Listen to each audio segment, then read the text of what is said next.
Hello, and welcome to the Learning Kerv, the podcast from Kerv that delves into the latest developments in information technology and explores how organisations can put them to work for the good of their people, their customers, society and the planet. My name's Rufus Grig, and in this series, with the help of some very special guests, we're going to be looking into all things generative AI.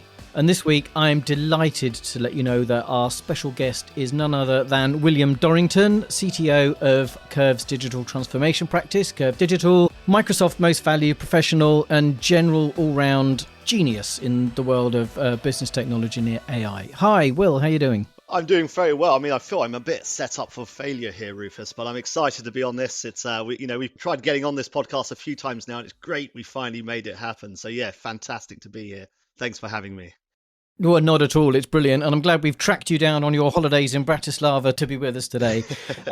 So unless you've been living under a rock for the last 18 months or so, generative AI has had an impact on almost everybody, certainly in the workplace, in every aspect of business technology.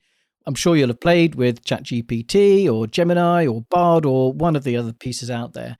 And while we are going to spend most of this series talking about generative AI, we are going to spend the first episode a bit before Gen AI, talking about the underlying technology, the basics of artificial intelligence itself, so that hopefully that gives us a bit of a grounding to be able to understand those core concepts and some of the opportunities and some of potentially the dangers and pitfalls that can come. So, Will, perhaps you could start by answering, what is AI? Absolutely, yeah. I think that's a really good place to kick this off. And throughout all the discussions we've had, we appreciate there's a wide, varied audience, or we hope there's a wide, varied audience. It might just be us listening back to this, Rufus.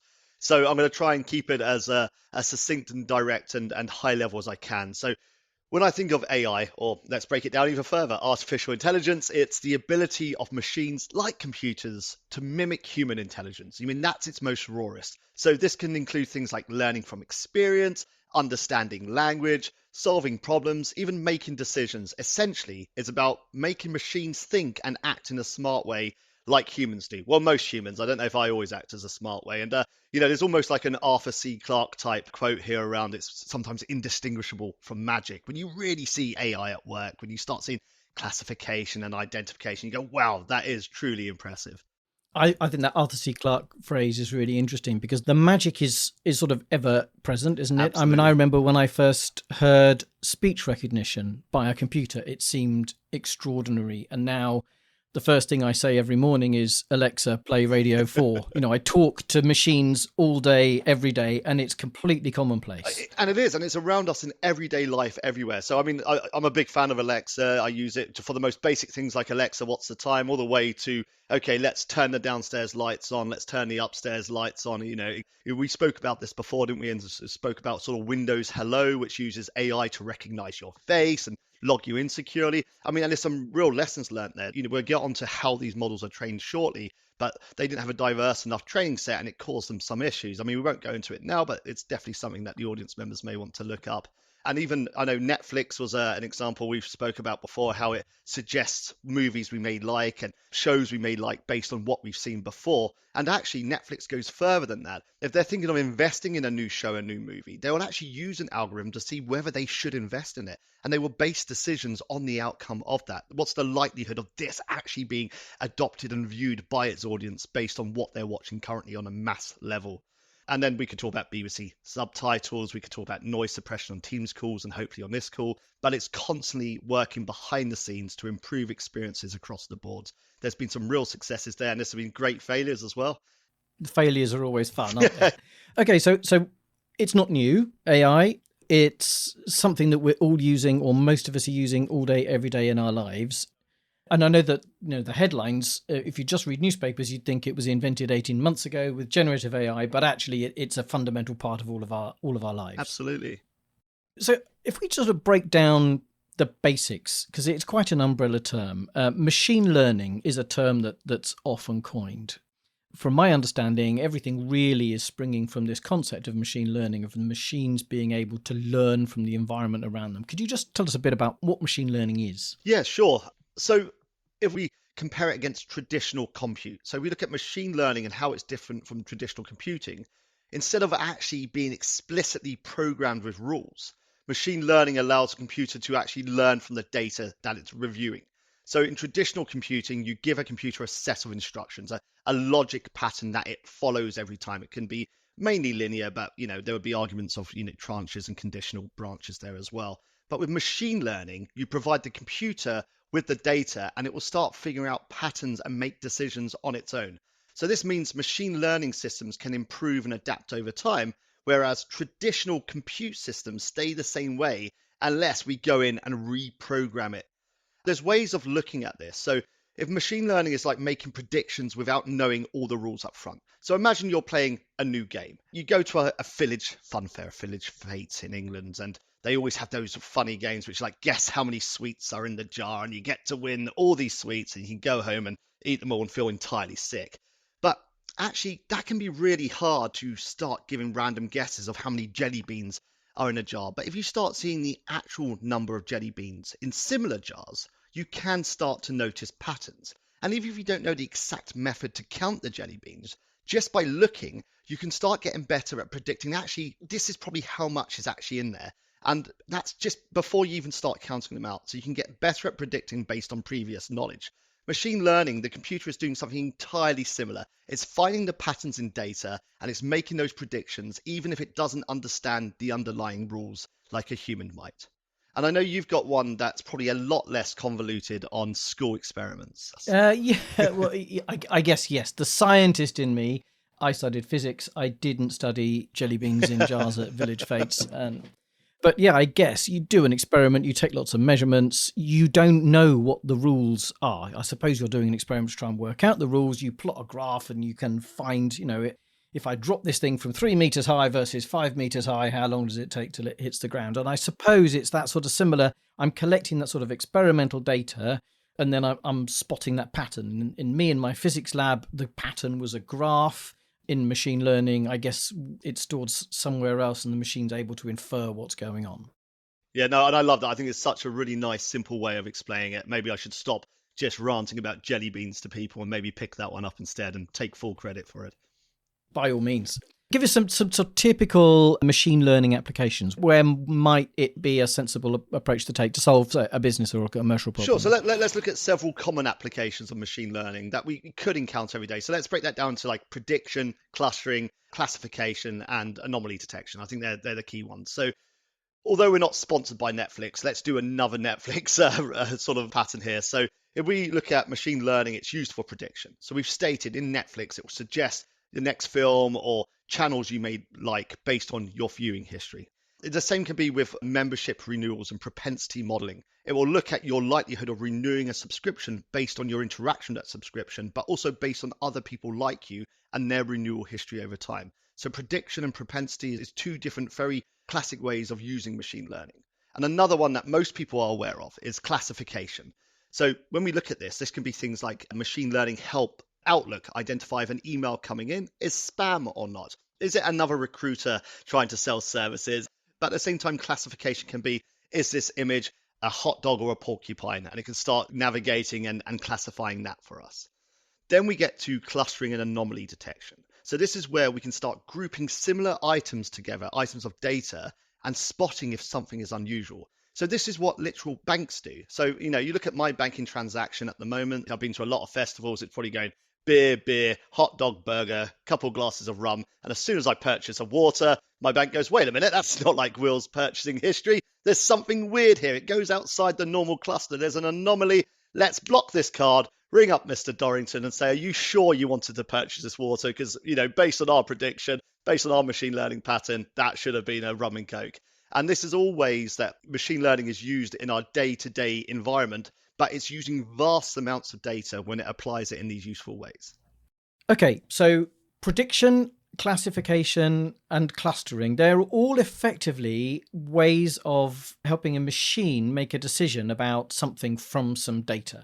So how does a computer actually learn? What is the process of building this up? Sure. Okay. So let's break this down into a few stages. So a computer learns in these key steps. Remember, this is high level. This is any data scientist listening to this will start really sort of curling up and screaming right now, but it often starts with a neural network, which is a system inspired by the human brain, hence the name neural network. Think of neurons and synapses, etc., all sparking away. And that helps the computer to spot patterns. I'm sure one day we'll do a podcast on a much deeper dive there of feed forward networks, etc., etc., but it will turn the audience off very quickly. So we've got the neural network, which is the ability to help the computer spot patterns. Let's keep it at that level.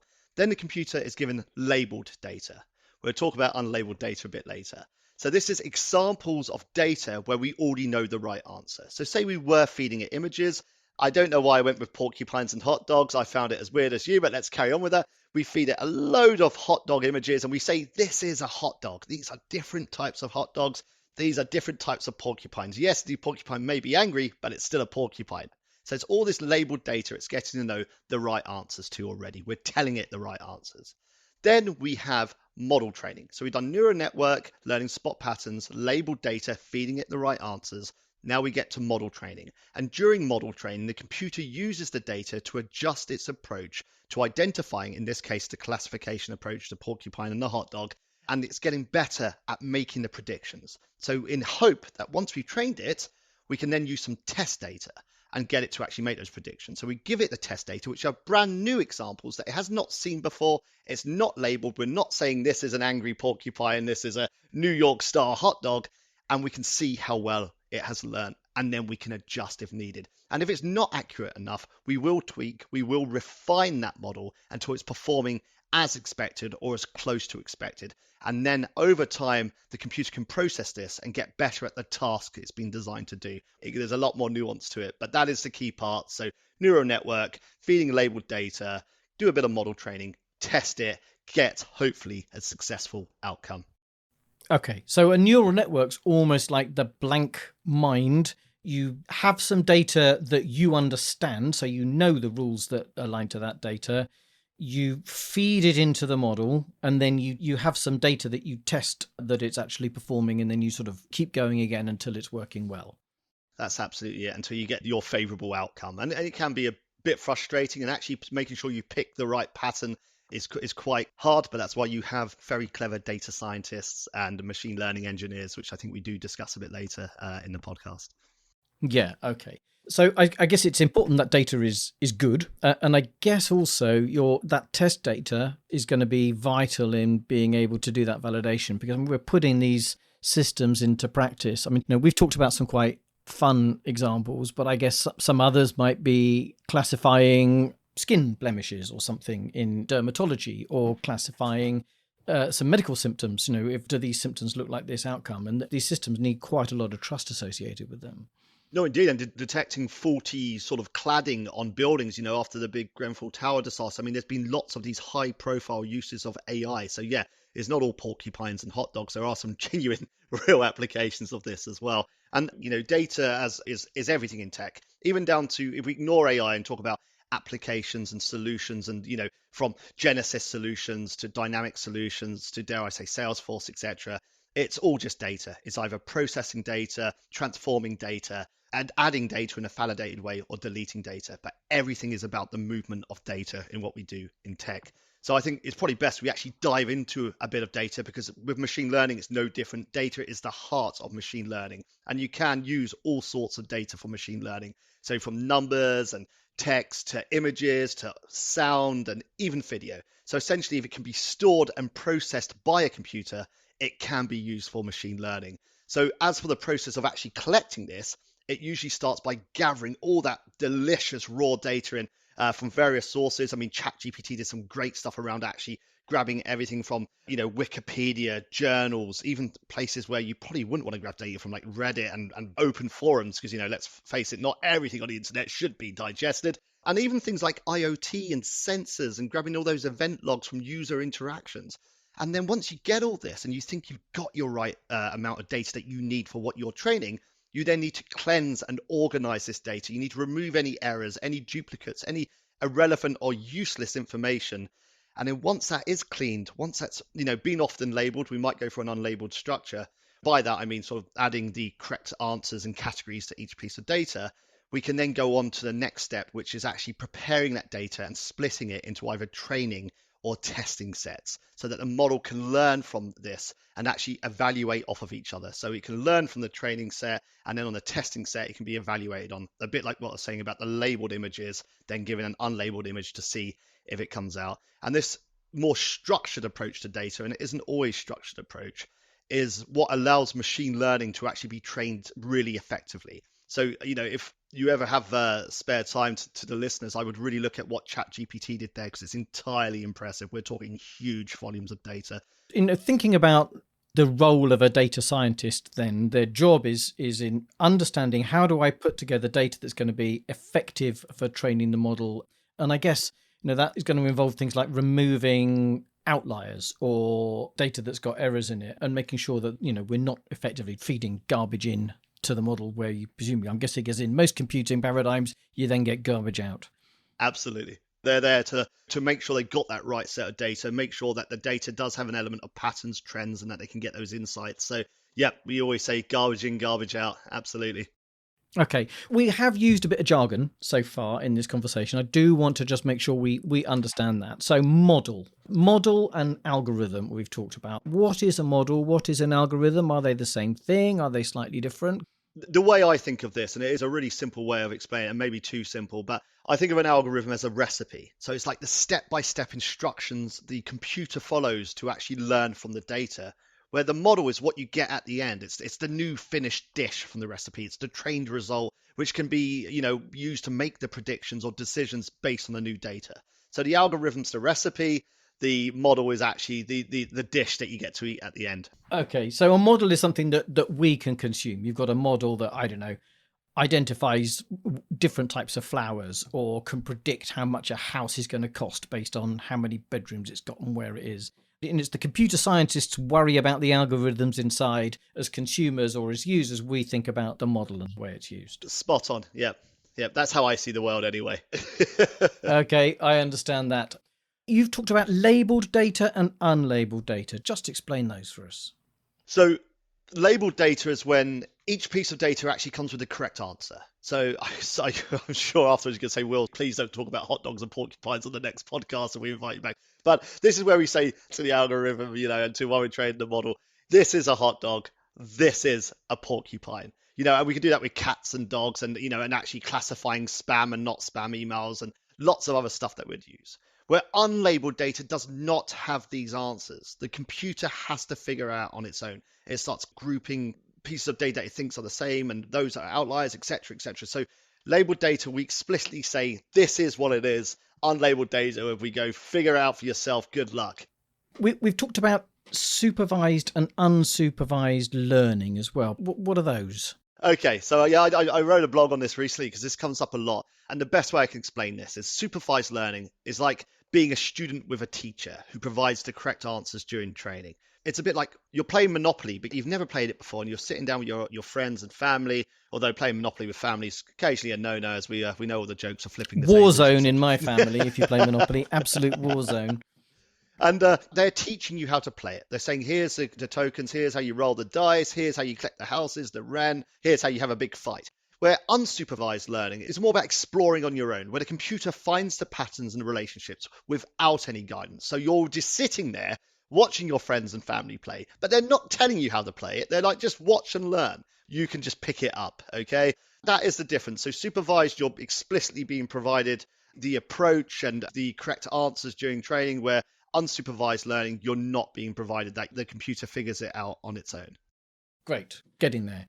Training. You've talked about training the model a lot. We've not used the word, but I hear it talked a lot about inference. So what is training? What is inference? And how should we think about those in the context of machine learning? So the training phase is where the computer learns from the data. So it's improving the model. Where the inference is where the trained model is put to use. So it's making the predictions or the decisions based on new or unseen data. So training is improving the model. Inference is actually putting it to use. I think that's the most simple way of explaining. I mean, Rufus, I don't know if you've got any comment on that at all. I guess you hear about people talking about the training and inference phases of machine learning, and particularly, I suppose, in terms of the speed. It takes a long time to train a model because I'm feeding it lots of data. Inference is a much quicker process because I show it one instance of a record and it feeds it through, or I'm showing it one image and it's classifying or identifying it. And I guess also in terms of the power consumption, obviously training a model is a very hungry thing to do. It sucks a lot of, lots of compute resource, lots of power, whereas the inference is something that goes much more quickly. Right, thank you. Well, we had a bit of a jargon bust there. I know we've talked about images and we talked about sound as well, but computers you tend to think of as dealing with numbers. Am I right to think that the computer doesn't really know that it's an image? It's dealing with a bunch of numbers and looking at patterns there. Do we have to think differently about images and text and sound in this world? Yeah, I remember when computer vision. So let's focus on images, because I think that it was something that struck me when computer vision first came out and things like OCR, etc., etc. And it fascinated me. I was thinking, how have they trained a computer to see and interpret images? Because it's obviously not just looking at it. There's got to be something around machine learning. So here's how I sort of explain how it works. So when a computer processes an image, it doesn't see the picture like we do. Instead, it converts that into a grid of numbers, because we know it's all computational mathematics, right? All the way back to Alan Turing's paper on computational mathematics, that still is the way computers work to this day. So if we think about on an image, each number so it's a string of numbers, it converts the image into a grid of numbers, and each number represents a pixel, so a tiny dot of color in the image. And then its value will correspond to the color and the intensity of that pixel. So if it's transparent, how opaque it is. And if we choose a black and white image, I think it reduces the complexity. So these numbers will range from, I think 0 is black and 255 is white. And if that's wrong, it doesn't matter. It's just an example. And in between that 0 and 255, there'll be different shades of gray. So what it does, it starts converting these into numbers. Every pixel becomes a number, and it can start picking up on all these different patterns. So the machine learning can start analyzing the patterns to recognize objects, faces, or even actually detect anomalies, because that's how it sees. It's used to seeing that way. So the model is trained often on thousands, or even at times you can actually get up millions and millions of labeled images. You see some of the stuff Amazon and Facebook do, and it can be photos like cats and dogs, or porcupines and hot dogs, as we all love on this show. And then it can learn to identify accurately new images. Now, there's been some really brilliant disasters around this that we won't go into. We're going to try and keep this positive. But it is feeding through those images, converting to those grid of numbers, understanding then the colors, the intensity, that it can start training and identifying what it's seeing. So it is a form of machine learning, and it is the computer's being trained to understand and interpret those images by breaking them down into numbers and patterns. That's the most simplest way of explaining it. Okay, no, I get that. And I also know that your first novel is now going to be 255 Shades of Grey. And so I suppose it's breaking those letters and number images on a page into that series of pixels, which it can then recognize those patterns and turn them into words. And then we get all those amazing applications, such as you can now hold your smartphone up and it will translate the menu in your French restaurant into English, and sort of assistance for visually impaired people to be able to read. That's effectively brilliant. Springing from that optical character recognition, all driven by effectively batches of numbers. Absolutely. And, I think at a later date, we'll maybe talk about diffusion models as well, which is, the other way around, where it's actually creating images by interpreting what we've asked. So what we've seen with things like DALL-E, etc. I mean, because that's a really interesting topic in itself. We'll get into that in the next episode, definitely. Okay, so I think I'm getting a great understanding. We've collect data, we've trained models with data, we can then infer by putting our test samples through those models, and it can either predict what it might be, it can classify it, it can detect anomalies, and all where we don't actually necessarily know the hard and fast rules that set things out. Absolutely. Really useful, thank you. I mentioned data science earlier. Is there is there a categorization of what is a data scientist? And if so, what do they do? What's a data scientist's role specifically? So it can get quite complex, especially when you look at, the key data areas of data engineering, data science, data visualization. And when you go into data science and data engineering, there's a gap between that for machine learning engineering. There's different parts of visualization. So it does get very convoluted, and it breaks down and down and down. And half the time when people say they want data science, they actually want a data engineer. So I think it's a really good question. And I think a good way to define a data science is someone who uses data to solve complex problems. That's at its most basic.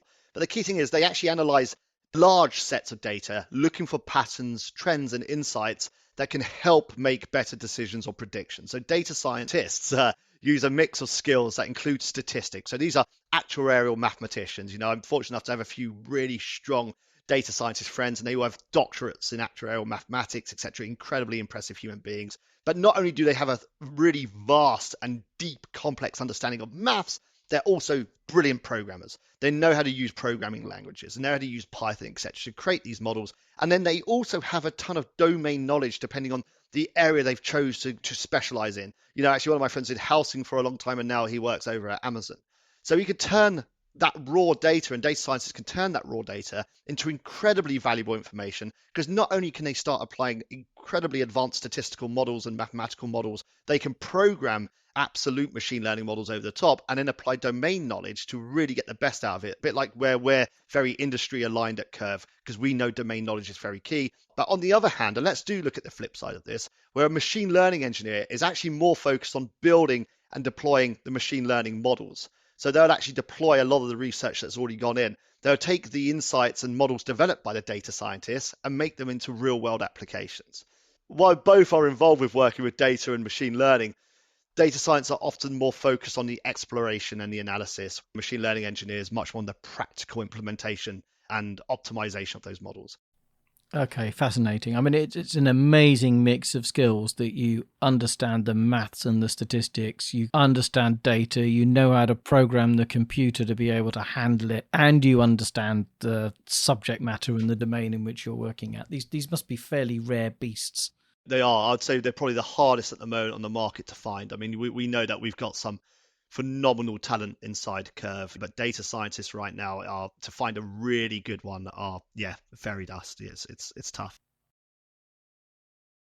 And just the sort of tools that they use. I mean, you mentioned Python, which is a language, and I'm guessing cloud computing is used because of the size of the data sets that we're using. Is that the sort of tooling that these people are using?